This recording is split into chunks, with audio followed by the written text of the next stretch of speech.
Bago ko simulan ang aking hayag ng isang renewal ng ating samahan, ay nagpapasalamat muna ako sa mga organizer ng event na ito, lalong-lalo na po sa ating magiting na senador na si Senador Atty. Vic Rodriguez.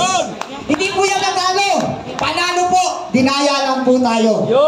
Yan po ang katotohanan. Halos lahat po ng Duterte candidate ay dinaya po. Kaya huwag po natin tatanggapin na tayo ay talo. Panalo po tayo sa tunay na bilangan. Maraming salamat din po sa lahat ng mga team maisog. Si Kuya Placido for the last moment, last minute na message ako, sabi ko salamat. Appreciate na appreciate ko. At ako'y nagtataka at lubos na humahanga sa ating magiting na Senador Atty. Vic Rodriguez.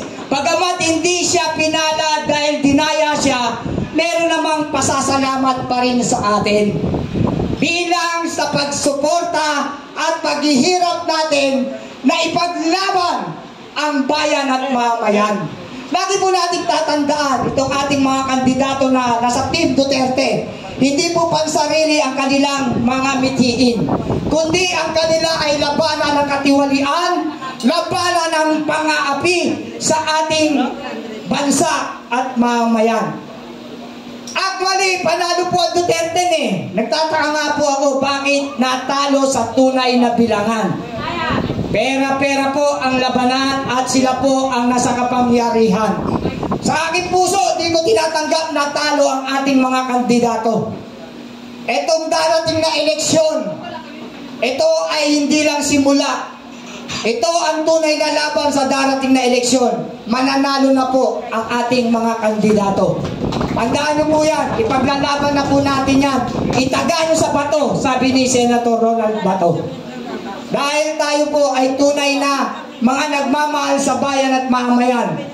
Ako po ay isang OFW leader advocate, nangangarap ng isang tunay na pagbabago, subalit nabudol ng unity. Ang dami nating paghihirap, halos lahat tayo sumuporta sa unity. Bagamat karamihan ay Duterte, pero dahil sa nag-unity, nagsama-sama tayo para sa isang tunay na pagbabago. Yan po ang nangarin ng ating mabuting Senador Atty. Vic Rodriguez. Subalit dinaya po siya, hindi po siya nagkaroon ng pagkakataon na maupo dahil alam po nila na maraming malalantad na katotohanan kapag siya ay nasa Senado. Kaya pinigilan po ang katotohanan. Kaya sana itong pagsasama-sama natin na tinatawag na renewal of commitment dapat hindi lamang po sa ating maisog, kundi para sa bayan at mamayan. At ang maisog ang magiging daan para magbuklod-buklod tayo at magkaisa, labanan ng katiwalian at suportahan ang mga tunay na may pagmamahal sa ating bayan at mamayan. Miyembro din po ako ng Inday para sa Bayan under kay Mamdang Imperial. Dahil kami po ay talagang sumuporta sa administrasyon ng Duterte. Kaya mahal na mahal namin ang Duterte. Dahil ang Duterte ang nagpakita ng tunay na pagmamalasakit at pagmamahal sa ating bayan at mamamayan. Yes! Saan kayo nakakita na sa kabila ng lahat na si Madam Imelda Romualdez Marcos ay isang matanda at inexempted na makulong bagamat nabasahan na ito at nahatulan? Hindi pinahintulutan ni Pangulong Duterte na ito'y makulong for humanitarian reason dahil matanda na. Kabaliktaran ng ginagawa ngayon ng administrasyon. Ito ay isang pananakal sa ating mga kalayaan. Sabi ko nga, sayang ang pinaglaban ng ating mga bayani upang tayo magkaroon ng tunay na kalayaan. Kaya sa pagkakataon na ito, ang maisog ay isang organisasyon na para sa bayan at mamayan.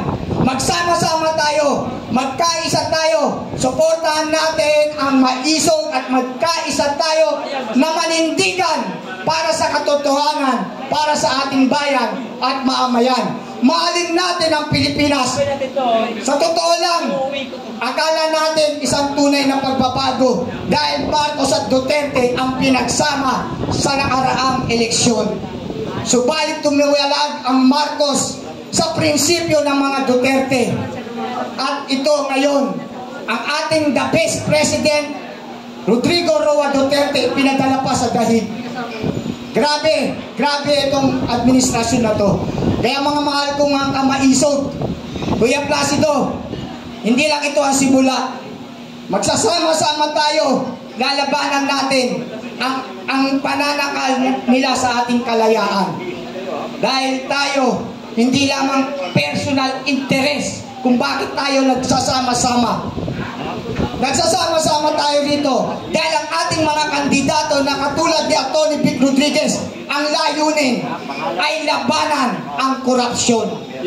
Labanan ang katiwalian. Napakaganda po niyan. Kung siya'y naupo, sigurado ang isang tunay na pagbabago. Hindi man na-outnumber man, pero meron pa rin boses sa loob na maninindigan para sa isang tunay na pagbabago. Mabuhay ang maisog! Mabuhay tayo! Tayo ang tunay na power! Tayo ang tunay na pag-asa ng bansang Pilipinas. Ang politiko ay susuporta lamang tayo para sila ang maninindigan para sa loob ng Senado at Kongreso. Maraming salamat po sa ating lahat. Magkaisa po tayo. Mahalin natin ang Pilipinas.